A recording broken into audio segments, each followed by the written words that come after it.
Hello दोस्तों, जैसा कि आप जानते हैं अभी पिछले दिनों 2019 में जम्मू कश्मीर राज्य का पुनर्गठन करके जम्मू कश्मीर और लद्दाख के रूप में दो नए केंद्र शासित प्रदेशों का गठन किया गया। और इसके कुछ ही दिनों बाद जनवरी 2020 में गुजरात राज्य के दक्षिण में स्थित दो केंद्र शासित प्रदेशों दादर नगर हवेली और दमन दीव को विलय करके एक ही केंद्र शासित प्रदेश यानी दादर नगर हवेली और दमन दीव के रूप में गठित कर दिया गया। आप यह भी जानते हैं कि हमारे देश को भाषा के आधार पर हुए पहले राज्य पुनर्गठन अधिनियम 1956 के द्वारा केवल 14 राज्य और 6 केंद्र शासित प्रदेशों में गठित किया गया था। लेकिन वर्तमान में हमारा देश कुल 28 राज्यों और 8 केंद्र शासित प्रदेशों में बटा हुआ है। तो आखिर 1956 के बाद राज्यों की संख्या में कैसे इतनी बढ़ोतरी हो गई, जबकि 1947 में आज़ादी के बाद से अब तक हमारे देश के क्षेत्रफल में जरा सी भी वृद्धि नहीं हुई है, बल्कि चीन और पाकिस्तान द्वारा हमारे देश के कुछ भूभागों पर कब्जा कर लिया गया हो। इस प्रश्न का सीधा सा जवाब है कि 1956 के बाद भी समय समय पर देश के कई राज्यों को विभाजित करके तो कुछ राज्यों के कुछ क्षेत्रों को दूसरे राज्यों के कुछ क्षेत्रों में मिला करके नए राज्यों का गठन किया गया। इसी का परिणाम है कि वर्तमान में हमारे देश में कुल 28 राज्य और 8 केंद्र शासित प्रदेश शामिल हैं। आज के इस वीडियो में 1956 के बाद से लेकर अब तक हुए नए राज्यों के गठन और इससे जुड़े प्रत्येक घटनाक्रम को विस्तार से बड़े ही सहज तरीके से समझेंगे। नमस्कार, मेरा नाम है अनीश कुमार और आप देख रहे हैं स्टडी दर्शन इंडिया का खास कार्यक्रम हमारा संविधान। चलिए स्टार्ट करते हैं आज का वीडियो। दोस्तों, जैसा कि आप जानते हैं राज्य पुनर्गठन अधिनियम 1956 द्वारा 1 नवंबर 1956 को भाषा के आधार पर 14 राज्य आंध्र प्रदेश, असम, बिहार, बम्बई, जम्मू एवं कश्मीर, केरल, मध्य प्रदेश, मद्रास, मैसूर, उड़ीसा, पंजाब, राजस्थान, उत्तर प्रदेश और पश्चिम बंगाल तथा 6 केंद्र शासित प्रदेश अंडमान एवं निकोबार द्वीप समूह, दिल्ली, हिमाचल प्रदेश, लक्षद्वीप, मिनिकॉय और अमिनदीवी द्वीप समूह, मणिपुर और त्रिपुरा का गठन किया गया था।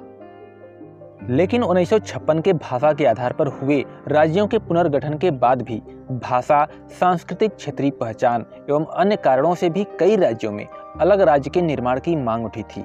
इन्हीं मांगों के मान लेने के क्रम में सबसे पहला प्रयोग महाराष्ट्र और गुजरात के निर्माण में द्विभाषी राष्ट्र बम्बई के पुनर्गठन से हुआ। देश में पहले राज्य पुनर्गठन अधिनियम 1956 के तहत कन्नड़ भाषी लोगों के लिए मैसूर राज्य, तेलुगु भाषी लोगों के लिए आंध्र प्रदेश राज्य, मलयालम भाषियों के लिए केरल राज्य और तमिल भाषा बोलने वालों के लिए मद्रास राज्य का गठन किया गया था। लेकिन मराठियों और गुजरातियों को अलग राज्य अभी भी नहीं मिला था। इसी मांग को लेकर कई आंदोलन हुए। 1960 में पृथक गुजरात राज्य की मांग को लेकर महागुजरात आंदोलन चलाया गया। इधर मराठियों ने भी महाराष्ट्र राज्य की मांग को लेकर अपनी मांग को जारी रखा था। इस तरह बम्बई पुनर्गठन अधिनियम 1960 द्वारा महाराष्ट्र मराठी भाषी लोगों के लिए एवं गुजरात गुजराती भाषी लोगों के लिए गठित किया गया। 1 मई 1960 को बम्बई को महाराष्ट्र नाम से प्रतिस्थापित कर दिया गया और गुजरात भारतीय संघ का एक नया 15वां राज्य बना। चलिए अब देखते हैं दादर एवं नगर हवेली का निर्माण कैसे हुआ। भारत की 1947 में आज़ादी के बाद पुर्तगाली प्रांतों में सक्रिय स्वतंत्रता सेनानी तथा दूसरे स्थानों के बसे भारतीयों ने पुर्तगाल शासित क्षेत्रों को स्वतंत्र कराने के लिए कई संगठनों के माध्यम से सशस्त्र कार्यवाही किए, जिसकी वजह से दादर एवं नगर हवेली के कप्तान फिडाल्गो को 11 अगस्त 1954 को आत्मसमर्पण करना पड़ा और दादर एवं नगर हवेली पुर्तगाली शासन से मुक्त हुआ। पुर्तगाल से आज़ादी के बाद दादर एवं नगर हवेली में 1954 से लेकर 1961 तक यहाँ के लोगों द्वारा स्वयं का चुना गया प्रशासन चलाया गया। इसके बाद 10वें संविधान संशोधन अधिनियम 1961 द्वारा दादर एवं नगर हवेली के क्षेत्र को केंद्र शासित प्रदेश के रूप में शामिल करने और राष्ट्रपति की अधिनियम बनाने की शक्तियों के तहत उसमें प्रशासन की व्यवस्था करने के लिए अनुच्छेद 240 और पहली अनुसूची में संशोधन किया गया। इस प्रकार 11 अगस्त 1961 को दादर एवं नगर हवेली को देश का 7वां केंद्र शासित प्रदेश बनाया गया। चलिए अब देखते हैं गोवा, दमन एवं दीव का निर्माण कैसे हुआ। दोस्तों, गोवा मुक्ति संग्राम दिसंबर 1961 में भारतीय सशस्त्र सेना द्वारा किया गया एक सैन्य अभियान था, जिसके परिणाम स्वरूप गोवा को पुर्तगाल के अधिपत्य से मुक्त कराया गया था। इसी अभियान के तहत दमन एवं दीव को भी पुर्तगाल के शासन से मुक्त कराया गया था। इस अभियान को ऑपरेशन विजय के नाम से भी जाना जाता है। इस ऑपरेशन में वायुसेना, जल सेना एवं थल सेना तीनों सेनाओं ने भाग लिया था।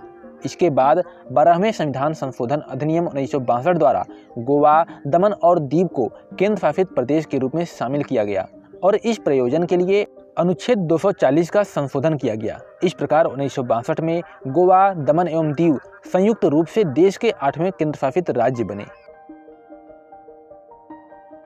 चलिए अब देखते हैं कि नागालैंड का निर्माण कैसे हुआ। दोस्तों, स्वतंत्रता के पश्चात 1957 में यह क्षेत्र केंद्र शासित प्रदेश बनाया गया और असम के राज्यपाल द्वारा इसका प्रशासन देखा जाने लगा। इस क्षेत्र को नागा हिल्स त्वेनसांग क्षेत्र के नाम से जाना गया। प्रशासन की इस प्रकार की व्यवस्था जनता की आकांक्षाओं पर खरा नहीं उतर पाया और असंतोष पनपने लगा। अतः 1961 में नागा हिल्स त्वेनसांग क्षेत्र का नाम बदलकर नागालैंड रखा गया और 13वें संविधान संशोधन अधिनियम 1962 द्वारा भारत सरकार और नागा पीपुल्स कन्वेंशन के बीच हुए एक प्रकार के समझौते के अनुसरण में नागालैंड राज्य के संबंध में विशेष उपबंध करने के लिए एक नया अनुच्छेद 371 क जोड़ा गया। इस प्रकार नागालैंड राज्य अधिनियम 1962 द्वारा दिसंबर 1963 को नागालैंड का भारतीय संघ के 16वें राज्य के रूप में विधिवत उद्घाटन किया गया। इस प्रकार 1 दिसंबर 1963 को 16 राज्य और 8 केंद्र शासित प्रदेश भारतीय संघ में शामिल थे। चलिए अब देखते हैं कि पांडिचेरी का निर्माण कैसे हुआ। दोस्तों, पांडिचेरी भारत में शामिल होने से पूर्व फ्रांस का एक उपनिवेश था, जिसमें यहाँ के 4 स्वायत्त क्षेत्र पांडिचेरी, कराईकल, माहे और यनम शामिल हैं। इनमें से पांडिचेरी इस क्षेत्र की राजधानी है और एक समय यह भारत में फ्रांसीसी सरकार का मुख्यालय हुआ करती थी। फ्रांस सरकार ने इन क्षेत्रों की प्रशासन व्यवस्था 1954 में भारत सरकार को सौंप दी थी। इस तरह 1954 से 1962 तक इसका प्रशासन अधिग्रहित क्षेत्र की तरह चलता रहा। फिर 14वें संविधान संशोधन अधिनियम 1962 द्वारा पांडिचेरी को केंद्र शासित प्रदेश के रूप में प्रथम अनुसूची में जोड़ा गया। इस प्रकार 1 दिसंबर 1963 को 16 राज्य और 9 केंद्र शासित प्रदेश भारतीय संघ में शामिल थे। चलिए अब देखते हैं कि हरियाणा और चंडीगढ़ का निर्माण कैसे हुआ। दोस्तों, पंजाब में हिंदी भाषी और पंजाबी भाषी 2 समुदाय थे। इनमें से पंजाबी भाषी लोग अलग राज्य की मांग कर रहे थे। यह मांग काफी लंबे समय से चल रही थी। 1925 के अखिल भारतीय मुस्लिम लीग के दिल्ली अधिवेशन की स्वायत्त समिति के अध्यक्ष परिजादा मोहम्मद हुसैन ने हरियाणा को पंजाब से निकालकर दिल्ली में मिलाने की मांग उठाई थी। इसके बाद 9 सितंबर 1932 को दीनबंधु गुप्त ने हरियाणा को पंजाब से अलग रखने की मांग रखी। 1946 में डॉक्टर पट्टाभी सीतारमैया ने दिल्ली में हुए अखिल भारतीय भाषाई कॉन्फ्रेंस में दीनबंधु की मांग का खुला समर्थन किया था। 1 अक्टूबर 1949 को पंजाब के तत्कालीन मुख्यमंत्री भीमसेन सच्चर द्वारा तैयार किए गए फार्मूले के अंतर्गत पंजाब प्रांत को 2 क्षेत्रों में विभाजित कर दिया गया। सच्चर फार्मूले के द्वारा पंजाबी क्षेत्र में सरकारी भाषा पंजाबी और हिंदी क्षेत्र में देवनागरी लिपि का प्रयोग होना सुनिश्चित हुआ, लेकिन जनता ने इस फार्मूले को अस्वीकार कर दिया। सन 1953 में गठित राज्य पुनर्गठन आयोग ने पंजाब विभाजन की मांग भाषाई आधार पर अस्वीकार कर दी थी।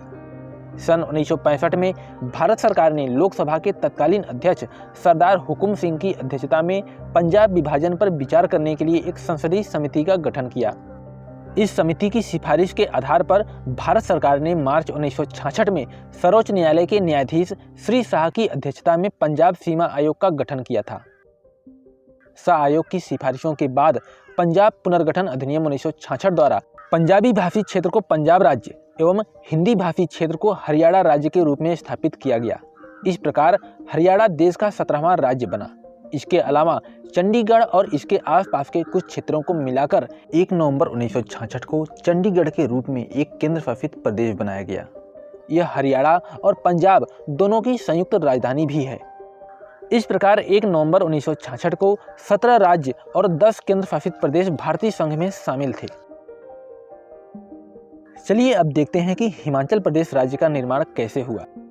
दोस्तों, पंजाब, हरियाणा और चंडीगढ़ के पुनर्गठन के बाद पंजाब के पहाड़ी क्षेत्रों को केंद्र शासित प्रदेश हिमाचल प्रदेश में मिलाकर इसके क्षेत्रफल में वृद्धि कर इसका पुनर्गठन किया गया।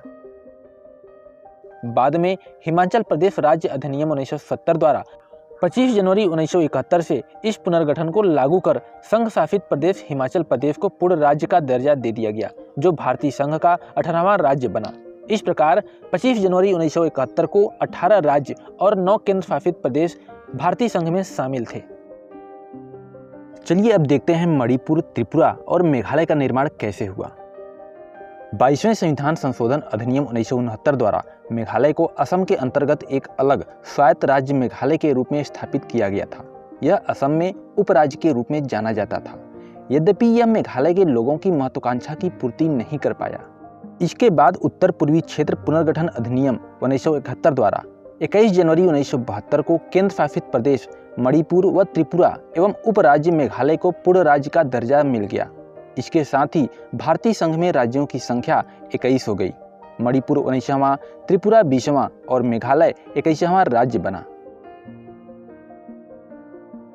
इसके अलावा इस अधिनियम द्वारा 21 जनवरी 1972 को ही मिजोरम और अरुणाचल प्रदेश नामक 2 केंद्र शासित प्रदेश भी अस्तित्व में आए। केंद्र शासित प्रदेश बनने से पहले मिजोरम असम का एक जिला था और अरुणाचल प्रदेश पूर्वोत्तर सीमांत एजेंसी यानी नेफा, नॉर्थ ईस्ट फ्रंटियर एजेंसी के नाम से जाना जाता था। इस प्रकार 21 जनवरी 1972 को 21 राज्य और 9 केंद्र शासित प्रदेश भारतीय संघ में शामिल थे। 1973 में लक्षद्वीप, मिनिकॉय एवं अमीन दीवी द्वीप समूह नाम परिवर्तन अधिनियम 1973 द्वारा लक्षद्वीप, मिनिकॉय तथा अमीन दीवी द्वीप समूह केंद्र शासित प्रदेश का नाम बदलकर लक्षद्वीप कर दिया गया। चलिए अब देखते हैं कि सिक्किम का निर्माण कैसे हुआ। दोस्तों 1947 तक सिक्किम भारत का एक शाही राज्य था, जहां का शासन चोग्याल वंश के हाथों में था। 1947 में ब्रिटिश शासन के समाप्त होने पर सिक्किम को भारत द्वारा संरक्षित राज्य का दर्जा दिया गया। भारत सरकार ने इसके रक्षा, विदेशी मामलों एवं संचार का उत्तरदायित्व अपने हाथों में ले लिया। 1974 में सिक्किम ने भारत के प्रति अपनी इच्छा व्यक्त की। इसके बाद 35वें संविधान संशोधन अधिनियम 1974 द्वारा सिक्किम के लिए संरक्षण व्यवस्था समाप्त कर दिया गया तथा अब सिक्किम को एक संबद्ध राज्य का दर्जा दिया गया। इसके लिए संविधान में एक नए अनुच्छेद 2 को इसके अलावा भारतीय संघ में सिक्किम को जोड़े जाने की सेवा शर्तों एवं नियमों के उल्लेख को दर्शाने के लिए एक नई अनुसूची 10वीं अनुसूची को संविधान में जोड़ा गया। हालांकि यह प्रयोग अधिक दिन तक नहीं चला और इससे सिक्किम के लोगों की महत्वाकांक्षाओं की पूर्ति नहीं हो पाई। 1975 में एक जनमत संग्रह के दौरान लोगों ने चोग्याल वंश के शासन को समाप्त करने के लिए मत दिया। इसके बाद 36वें संविधान संशोधन अधिनियम 1975 द्वारा 10 अप्रैल 1975 को सिक्किम को भारतीय संघ का 22वां पूर्ण राज्य बनाया गया। इस संशोधन के माध्यम से संविधान की पहली व चौथी अनुसूची में संशोधन कर एक नया अनुच्छेद 371 घ को संविधान में जोड़ा गया। इसमें सिक्किम के प्रशासन के लिए कुछ विशेष प्रावधानों की व्यवस्था की गई थी। साथ ही इस संशोधन द्वारा 35वें संविधान संशोधन के माध्यम से जोड़े गए अनुच्छेद 2 क और 10वीं अनुसूची को भी निरस्त कर दिया गया। इस प्रकार 10 अप्रैल 1975 को 22 राज्य और 9 केंद्र शासित प्रदेश भारतीय संघ में शामिल थे। चलिए अब देखते हैं कि मिजोरम, अरुणाचल प्रदेश और गोवा राज्य का निर्माण किस प्रकार से हुआ। दोस्तों उत्तर पूर्वी क्षेत्र अधिनियम 1971 द्वारा केंद्र शासित प्रदेश बनाए गए मिजोरम और अरुणाचल प्रदेश को क्रमशः मिजोरम राज्य अधिनियम 1986 द्वारा मिजोरम को तथा अरुणाचल प्रदेश अधिनियम 1986 द्वारा अरुणाचल प्रदेश को 20 फरवरी 1987 के दिन पूर्ण राज्य का दर्जा दे दिया गया। 12वें संविधान संशोधन अधिनियम 1962 द्वारा केंद्र शासित प्रदेश बनाए गए गोवा, दमन और दीव में से गोवा को अलग करके गोवा, दमन एवं दीव पुनर्गठन अधिनियम 1987 के तहत पूर्ण राज्य का दर्जा दे दिया गया तथा दमन एवं दीव पूर्व की भांति ही केंद्र शासित प्रदेश बने रहे। इस प्रकार 1987 में भारतीय संघ में गोवा 23वें, मिजोरम 24वें और अरुणाचल प्रदेश 25वें राज्य के रूप में शामिल हुआ। इस प्रकार 30 मई 1987 को 25 राज्य और 7 केंद्र शासित प्रदेश भारतीय संघ में शामिल थे। दोस्तों 53वें संविधान संशोधन अधिनियम 1986 द्वारा मिजोरम के लिए विशेष उपबंध एवं इसकी विधानसभा के लिए न्यूनतम 40 सदस्यों की व्यवस्था की गई। उधर 55वें संविधान संशोधन अधिनियम 1986 द्वारा अरुणाचल प्रदेश के लिए विशेष व्यवस्था बनाते हुए इसके विधानसभा में सदस्यों की संख्या 30 निर्धारित की गई। इसके बाद 56वें संविधान संशोधन अधिनियम 1987 द्वारा गोवा विधानसभा के सदस्यों की संख्या भी 30 निर्धारित की गई। इसके बाद 97वें संविधान संशोधन अधिनियम 1987 द्वारा अरुणाचल प्रदेश, मेघालय, मिजोरम और नागालैंड विधानसभा में अनुसूचित जनजाति की सीटों का आरक्षण किया गया। चलिए अब देखते हैं कि छत्तीसगढ़, उत्तराखंड और झारखंड राज्य का निर्माण किस प्रकार से हुआ। दोस्तों, सन 2000 में मध्य प्रदेश पुनर्गठन अधिनियम 2000 द्वारा 1 नवंबर सन 2000 को छत्तीसगढ़ को, उत्तर प्रदेश पुनर्गठन अधिनियम सन 2000 द्वारा 9 नवंबर सन 2000 को उत्तरांचल को, बिहार पुनर्गठन अधिनियम सन 2000 द्वारा 15 नवंबर सन 2000 को झारखंड को नए राज्य के रूप में मान्यता दी गई। इस प्रकार भारतीय संघ में छत्तीसगढ़ 26वां, उत्तरांचल 27वां और झारखंड 28वें राज्य के रूप में शामिल हुआ। इस प्रकार नवंबर सन 2000 में 28 राज्य और 7 केंद्र शासित प्रदेश भारतीय संघ में शामिल थे। 69वें संविधान संशोधन अधिनियम 1991 द्वारा केंद्र शासित प्रदेश दिल्ली को विशेष राज्य का दर्जा देते हुए 1992 में राष्ट्रीय राजधानी क्षेत्र दिल्ली बनाया गया। इसी संशोधन के माध्यम से दिल्ली के लिए 70 सदस्यीय विधानसभा एवं 7 सदस्यीय मंत्री परिषद की भी व्यवस्था की गई। चलिए अब देखते हैं कि तेलंगाना राज्य का निर्माण किस प्रकार से हुआ। आंध्र प्रदेश पुनर्गठन अधिनियम 2014, जो कि तेलंगाना अधिनियम भी कहलाता है, भारतीय संसद का एक अधिनियम है। इस अधिनियम के अनुसार आंध्र प्रदेश का विभाजन कर तेलंगाना नाम से एक नया राज्य बनाया गया। इस प्रकार 2 जून 2014 को तेलंगाना भारतीय संघ का 29वां पूर्ण राज्य बना और भारतीय संघ में 2 जून 2014 को 29 राज्य और 7 केंद्र शासित प्रदेश शामिल थे। उत्तरांचल नाम परिवर्तन अधिनियम 2006 द्वारा 2006 में उत्तरांचल का नाम बदलकर उत्तराखंड कर दिया गया तथा पांडिचेरी नाम परिवर्तन अधिनियम 2006 द्वारा 2006 में पांडिचेरी का नाम बदलकर पुडुचेरी कर दिया गया। उड़ीसा नाम परिवर्तन अधिनियम 2011 द्वारा 2011 में उड़ीसा का नाम बदलकर ओडिशा कर दिया गया। चलिए अब देखते हैं कि केंद्र शासित प्रदेश जम्मू कश्मीर एवं लद्दाख का निर्माण किस प्रकार से हुआ। जम्मू कश्मीर पुनर्गठन अधिनियम 2019 द्वारा जम्मू कश्मीर राज्य को विभाजित करके 2 केंद्र शासित प्रदेश बनाए गए, जिनमें से जम्मू एवं कश्मीर विधानसभा के साथ तथा लद्दाख बिना विधानसभा के केंद्र शासित प्रदेश के रूप में गठित किए गए। यह अधिनियम 31 अक्टूबर 2019 से लागू हो गया। इस प्रकार 31 अक्टूबर 2019 को 28 राज्य और 9 केंद्र शासित प्रदेश भारतीय संघ में शामिल थे। चलिए अब देखते हैं कि दादर नगर हवेली और दमन दीव केंद्र शासित प्रदेश का निर्माण किस प्रकार से हुआ। दादर एवं नगर हवेली और दमन दीव केंद्र शासित प्रदेशों का विलय अधिनियम 2019 द्वारा 2 केंद्र शासित प्रदेशों दादर एवं नगर हवेली और दमन दीव का विलय करके 26 जनवरी 2020 को एक ही केंद्र शासित प्रदेश के रूप में गठित कर दिया गया। इस प्रकार 26 जनवरी 2020 को भारतीय संघ में कुल 28 राज्य और 8 केंद्र शासित प्रदेश शामिल थे। इस वीडियो में इतना ही। मिलते हैं अगले वीडियो में, तब तक के लिए नमस्कार।